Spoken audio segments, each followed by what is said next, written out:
gotta show you mad love, man. I love the fact that you got your little YouTube channel. Yes, Ball Control on YouTube. Can't throw MJ. I love it, man. Anybody doing his own thing, man, that's what I love. Triple B status apparatus. Big Baller Brandon's in the building, baby, and you know how we do this. What's good? BALLCONTROL. Ball Control family, it's your boy MJ, and today got another vid for you guys. Know it's been a minute, been busy, been caught up, but again, we back. I know y'all tired of hearing that, so I'm just not even gonna talk about it. But I got another video dropping later today. Then I got another video on Monday. Then I still gotta finish editing this big video that I got for you guys. So content on the way. Expect that. Hit the bell, hit the post notifications, all that good stuff. Hit the sub button, hit the like button, do whatever you gotta do. But just do that for me. Now, I wanna talk about the ball. Now, I've been watching all these Celtics games. Yes, I seen the trade deadline. I didn't have time to make videos on each trades because, again, you know, I'm in the military, so, you know, I be doing a lot of stuff. So, yeah, I didn't have time to really post videos right after trades and all that stuff. But, you know, a couple of days removed from the trade deadline, enough to process, enough to actually see some of these guys play. And that way I could put out better content and actually give you guys proper analysis of these guys. Now, the Boston Celtics, bleed green. Yeah, we here. Boston's back. We back on a 7-game win streak. We just whooped on the Denver Nuggets last night. Hey, I just want to say this. Boston, by far, has the best defense right now in the NBA. And it's not really particularly close. The only team really touching us right now when it comes to that is the Phoenix Suns. That's it. And then you still got guys like Golden State. Chicago could jump back up there when they get all their guys back, like Lonzo, Caruso, all them guys. So, but yeah, as of right now, Boston's the best defensive team and been one of the hottest teams in the league. And yeah, I'm pumped that we added Derek White to the team. Now, I want to harp on that a little bit. I want to talk about that, talk about the biggest, you know, story in Boston Celtics community as of right now, which is Derek White.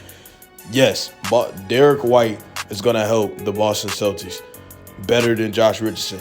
What pissed me off with some of you Celtics fans on Twitter, Instagram, wherever the hell you guys be socializing at, I be seeing y'all disrespect. I saw some of y'all disrespecting him and pretty much dick-sucking Josh Richardson. Listen, I was one of the big Josh Richardson supporters going into the season. I was happy that we made the move for him. I was happy. But Josh Richardson ain't no damn Derek White. He's not a better defender than Derek White. He's not a better playmaker than Derek White.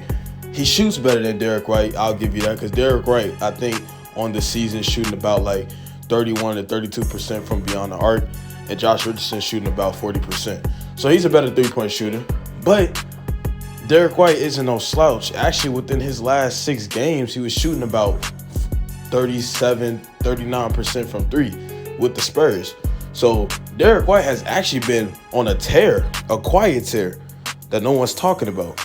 So I just want to say that Derek White addition is going to help wonders. Him and Marcus Smart by far is going to be the best defensive backcourt in the NBA. There's no backcourt in the NBA that's competing with them on the defensive end. There is none. Nobody can bring up one. I take that back. Jimmy Butler and Kyle Lowry, that's going to be a tough one. I think those are the 2 best defensive backcourts in the league as we speak. But other than that, you look anywhere else in the league, there really is nobody really touching Marcus Smart and Derek White in the backcourt defensively. So then you stack the Jays on top of that. Hey, shout out to Jason Tatum. A lot of people ain't talking about Jason Tatum's defense this year, but I'm going to place it up on the screen. The man is number 4 in defensive rating overall.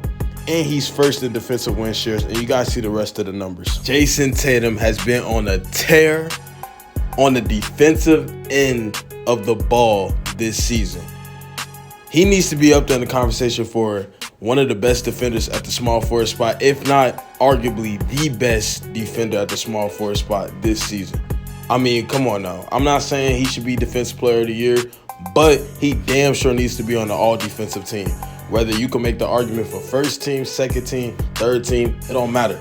He needs to be on that team by the end of this season, hands down. The man's been balling on the defensive end.